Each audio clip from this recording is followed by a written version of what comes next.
que você ouve com esse somzinho chiado, bem típico de algo antigo, de uma vitrola, é o hino paulista da Revolução Constitucionalista de 1932, de autoria de Marcelo Tupinambá, com a interpretação de um dos grandes nomes da música brasileira, Francisco Alves. Um nome lendário, marcado ao samba, considerado o rei da voz, nascido no interior de São Paulo, em Pindamonhangaba, e que deu voz também a esse hino, que é parte daquele ufanismo, daquela memória que o estado de São Paulo também gostam tanto quanto de fazer. A alma cívica de um povo, irmanado nas trincheiras, surgem as novas bandeiras, criando São Paulo novo.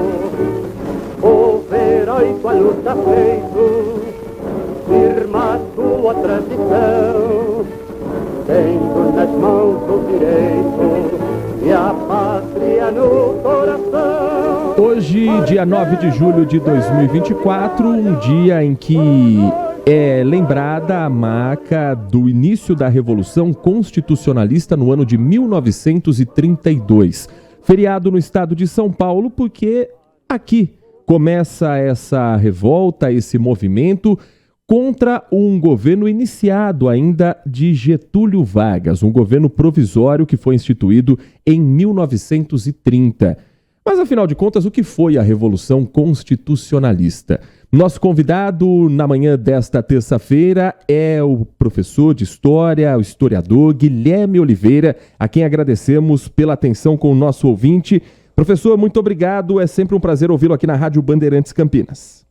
Eu que agradeço o convite e um prazer estar aqui com vocês na manhã de hoje. Para a gente contextualizar o Brasil daquela época, o país tinha acabado de sair de um período de império, ainda era muito recente a República Brasileira, e em 1930, Getúlio Vargas assume o poder, de uma forma que desrespeitou, inclusive, a eleição daquele período.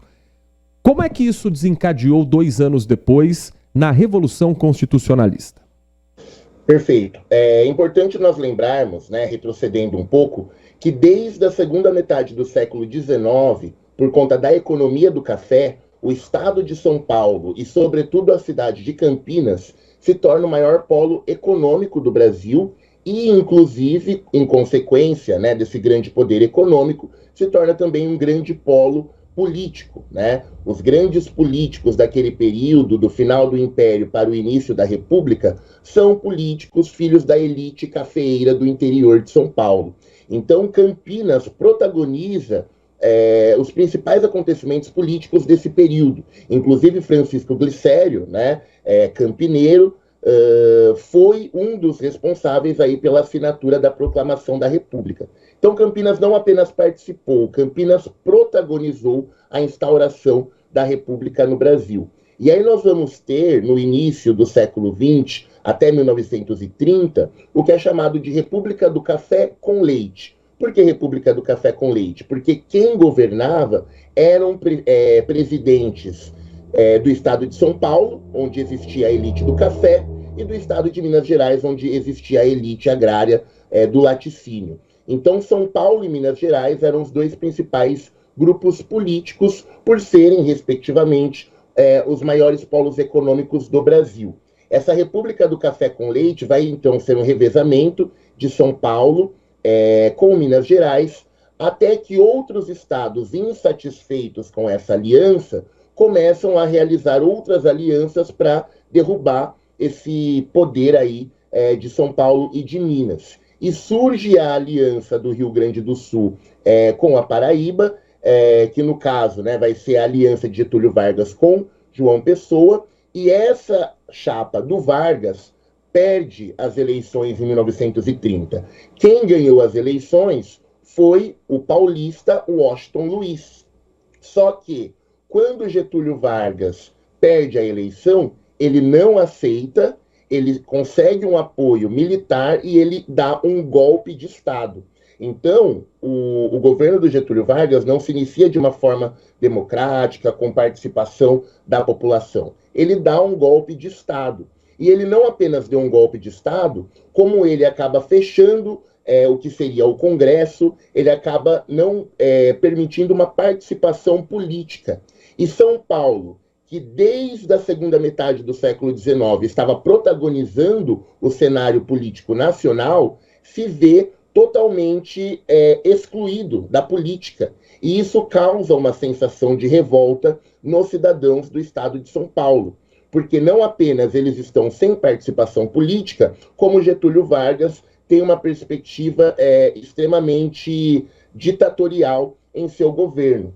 E aí isso faz com que surjam revoltas, manifestações, estudantes se reúnem em praças, intelectuais começam a se reunir em praças e pensar em um movimento de combate a essa ação de Getúlio Vargas, né? Então, em 1932, após 2 anos desse governo do Vargas, excluindo São Paulo, excluindo o restante do Brasil, nós vamos ter aí diversos movimentos, diversas revoltas.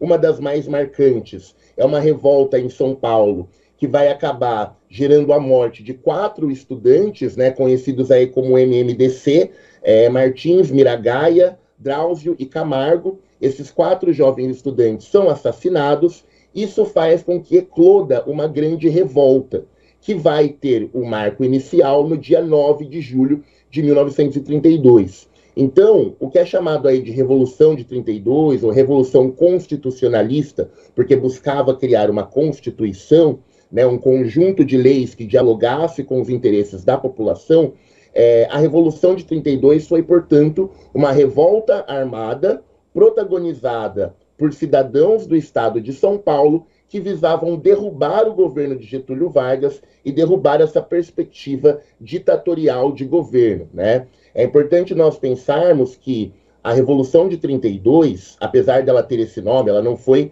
exatamente uma revolução, né? Porque a revolução, ela de fato traz mudanças estruturais para a sociedade. Ela foi, na verdade, uma revolta, né? Mas ela tem esse nome.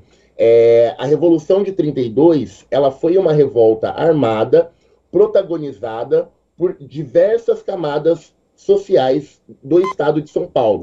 Então participaram homens, participaram mulheres, participaram crianças, participaram inclusive membros da comunidade negra que eram excluídos da sociedade. Nós tivemos em São Paulo a Legião Negra, né? A Legião Negra era um batalhão militar formado apenas por homens negros que não se viam representados pelo governo do Vargas, que não se viam representados pelas políticas que estavam sendo implementadas naquele período. Então é importante a gente entender a Revolução de 32 como uma insatisfação social geral dentro do estado de São Paulo. E aí essa revolta vai acontecer a partir de civis ocupando quartéis militares, se apropriando de armas, se apropriando aí de instrumentos militares e levando, né, adiante esses batalhões em direção aí ao Rio de Janeiro e ao Paraná, para que pudesse ocorrer uma ocupação que destituísse o poder do Getúlio Vargas.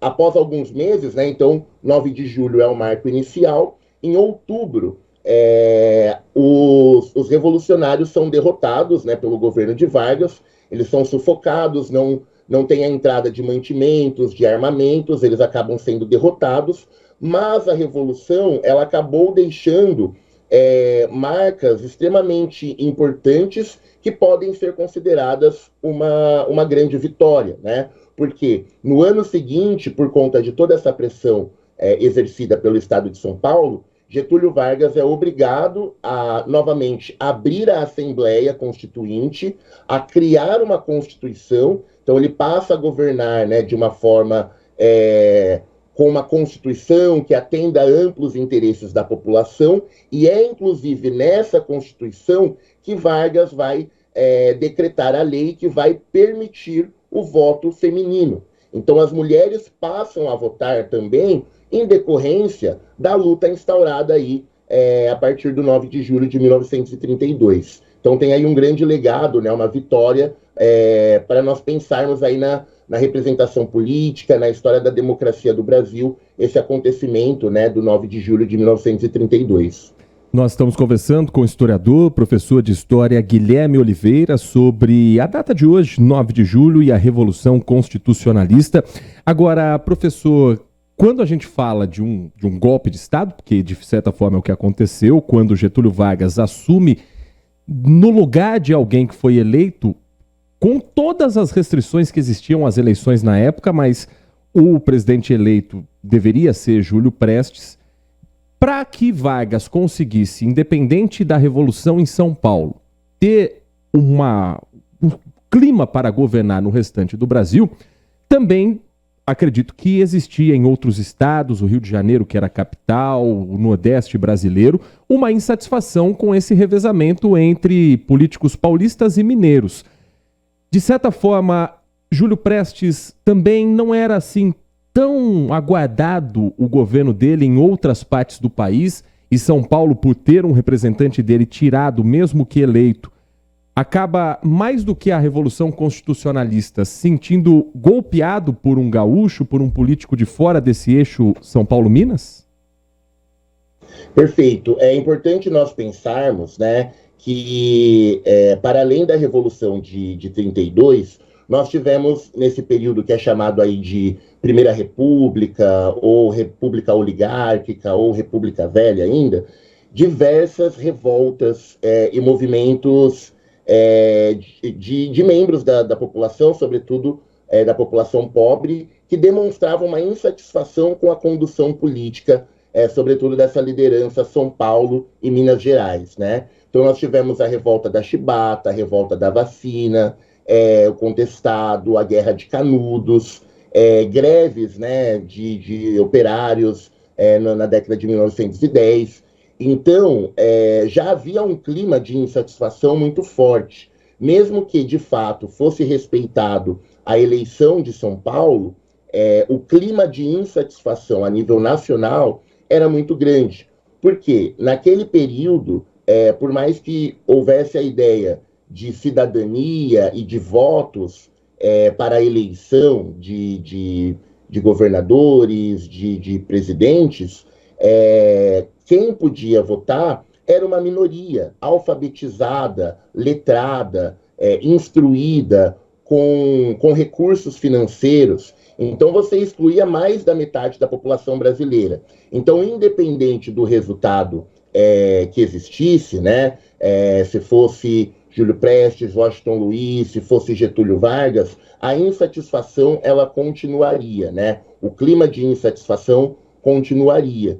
Isso acaba sendo, de certa forma, amenizado ao longo do governo de Vargas, porque ele vai trazer uma série de políticas que são resultados justamente dessas insatisfações e lutas da população brasileira que vão atender demandas sociais, né? Então, as leis trabalhistas, os direitos, né, trabalhistas de 13º, férias, a própria CLT, enfim, várias questões, né, o voto feminino, né, enfim. Então, são questões sociais que não estavam sendo resolvidas, né? É importante a gente pensar que essas primeiras décadas da República Brasileira vai ter um pequeno grupo político, né, muito protagonizado por São Paulo, mas que não representa nem todo o estado de São Paulo e nem todo o Brasil, né? Então, a Revolução de 32, ela é um dos sintomas dessas várias insatisfações que existiam e que com certeza continuariam existindo, mesmo se o resultado da eleição tivesse sido respeitado, né? Então, Júlio Prestes e outros políticos também não estavam em condições de atender a demanda da população brasileira em relação às suas questões sociais e desigualdades existentes. Professor Guilherme Oliveira, a gente sabe que ao longo da história a elite de São Paulo conduziu muito bem a narrativa dos fatos que aconteceram no Brasil. Quem já foi, por exemplo, ao Museu do Ipiranga sabe bem do que eu estou falando. E Getúlio Vargas tem uma imagem no imaginário popular positiva, de alguém que fez revoluções, de alguém que criou novidades, industrialização no Brasil, então, tanto que é homenageado com nomes de universidade, com nomes de avenida, com nome de rodovia, com nome de estádio. E para que isso aconteça, de certa forma, é preciso ter esse aval, esse carimbo do Estado de São Paulo. Em que momento Getúlio Vargas conseguiu virar essa chave de um Estado que dominava economicamente, ainda domina economicamente o país, que estava revoltado com o caminho que Vargas fazia, para uma história que o coloca hoje como um dos principais presidentes à frente do país? Foi só com a Constituinte? Foi só com as mudanças imediatas? Ou teve algo a mais para trazer São Paulo para perto do Rio de Janeiro, que na época era a capital da República? Perfeito. Bom, eu costumo fazer a reflexão, né, de que São Paulo ainda não tem uma memória de forma generalizada que defenda a figura de Getúlio Vargas, né? Apesar, né, de nós termos a FGV, temos algumas ruas, avenidas, mas se nós analisarmos, é difícil você encontrar alguma cidade do estado de São Paulo cuja principal avenida seja a Avenida Getúlio Vargas, né? Nós temos aqui, por exemplo, nossa região, né, a cidade de Jundiaí, a principal avenida de Jundiaí é a 9 de Julho. Em Vinhedo, a principal avenida é a 9 de Julho. Em Valinhos, uma das principais praças é a Washington Luiz, né? E Campinas também, né? Francisco Glicério, enfim, Moraes Salles, Campos Salles. Nós não temos ainda uma grande homenagem a Getúlio Vargas, justamente por essa sensação de ressentimento que ficou, né?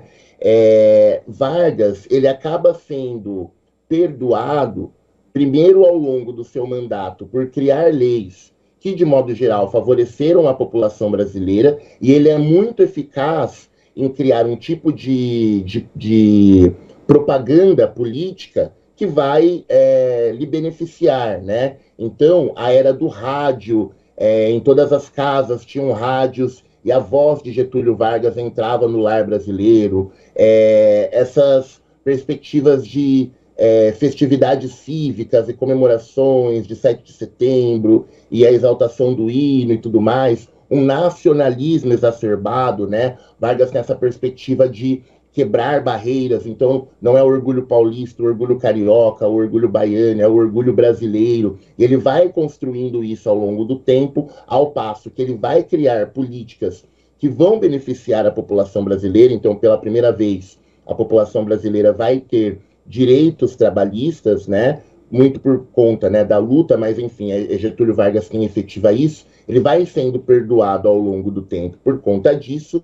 E quando Getúlio Vargas comete o suicídio e ele deixa aquela carta, né, dizendo que, inclusive, a história iria perdoá-lo, de fato, a partir desse momento, tem uma comoção muito grande e cria-se uma perspectiva de respeito, né, em prol da memória de Getúlio Vargas. Isso vai gerando um certo perdão, né, ao passo que os benefícios, né, do governo Vargas vão sendo sentidos, e depois, quando ele, de forma muito dramática, comete esse suicídio, né, essa sensação aí de revanchismo, de ódio ao Getúlio Vargas vai dando lugar a uma memória um pouco mais afetiva, né? Mas ainda assim eu costumo dizer que São Paulo não tem tanto amor e carinho assim pelo Getúlio Vargas. O nosso ouvinte, o Marcos Silva Bedin, parabenizando ao professor Guilherme Oliveira pela grande explicação, e lembrando que quando ele era criança, perguntou ao avô dele, ao Lavieri, que hoje tem nome de rua em Campinas, sobre o que ele achava de Getúlio Vargas, já que ele havia vivido aquela época. E o Marcos diz, apesar do meu avô ser de esquerda, ele falou que foi um bom governo, mas tinha muita gente que não gostava e, pelo contrário, que detestava Getúlio Vargas, ainda mais aqui no interior de São Paulo. Professor, para a gente finalizar, a história ela precisa ser estudada para a gente também trazer fatos do que aconteceu no passado e entender o que acontece no presente. O que o senhor acredita que a gente pode tirar de lição da Revolução Constitucionalista, do 9 de julho de 32, dos acontecimentos que vieram na sequência, para a gente trazer para a realidade de hoje, do que acontece não só no estado de São Paulo, mas no Brasil? Perfeito. Bom, primeiro eu acho que, infelizmente, nós não temos uma preservação da nossa memória e do nosso patrimônio como deveria ser, né? Então, por exemplo, pensando no protagonismo de Campinas dentro desse acontecimento, a nossa malha ferroviária foi extremamente central para que fossem deslocados soldados, armamentos, tanto é que, em frente à Estação Cultura, bem na esquina da 13 de Maio, tem um edifício, né, de um casarão chamado Edifício Cricolete, e esse edifício, durante a Revolução de 32, ele foi um ponto militar, né? Ele foi um batalhão, ali funcionou um forte militar. E hoje ele está totalmente descaracterizado, tem lojas, porque não foi... aquele edifício não foi tombado, ele não foi registrado, ele não se tornou um memorial, e ele está se desfazendo, né? Você olha a fachada dele, ela está se desfazendo, ele está descaracterizado, porque nós não temos uma tradição de preservação do nosso patrimônio. E isso, a preservação do patrimônio, seria um instrumento para dialogar com a sociedade e reconhecer as nossas narrativas, as nossas lutas, as nossas conquistas, né? As pessoas não têm dimensão que, se hoje nós temos conquistas de toda a população brasileira votar, é por conta das pessoas que estavam lá pegando em armas, crianças, mulheres, idosos, pessoas pobres, né, que lutaram para que isso acontecesse. Então eu acho que um dos legados da Revolução de 32 é nós pensarmos que nenhum governo explorador, excludente, existe quando um povo se une para realizar uma luta, né? Quando uma população se une, quando uma população se junta em prol de causas, de igualdades, de respeito, em prol aí de participação, de cidadania, isso tem uma repercussão, isso tem uma reverberação, né? Então, acho que uma das grandes lições aí da Revolução de 32 é mostrar como que uma insatisfação, ela gera resultados. É mostrar como que a luta, ela gera resultados e é extremamente importante, né? Então, que nós possamos cada vez mais ter um reconhecimento, né? Porque muitas vezes quando a gente fala do feriado do 9 de julho, ninguém sabe exatamente o que é esse feriado, o que aconteceu. Então que nós possamos ter esse reconhecimento aí e ter como legado essa luta pela igualdade, pela cidadania, pela república democrática que nós temos nos dias de hoje. Nós conversamos aqui no Manhã Bandeirantes com o historiador, professor Guilherme Oliveira, sobre o 9 de julho de 1932, pontapé inicial da Revolução Constitucionalista, motivo para esse feriado nesta terça-feira. Professor, muito obrigado pela atenção, é sempre um prazer ouvi-lo e voltaremos ao assunto para mais fatos históricos ao longo desse ano, afinal de contas, tem muita história brasileira que eu acho que precisa ser melhor contada, mais popularizada, e a gente sempre tem esse espaço também para discutir e tentar aprender um pouco com o que foi a história do nosso Brasil. Muito obrigado, viu, professor? Eu que agradeço. Até uma próxima.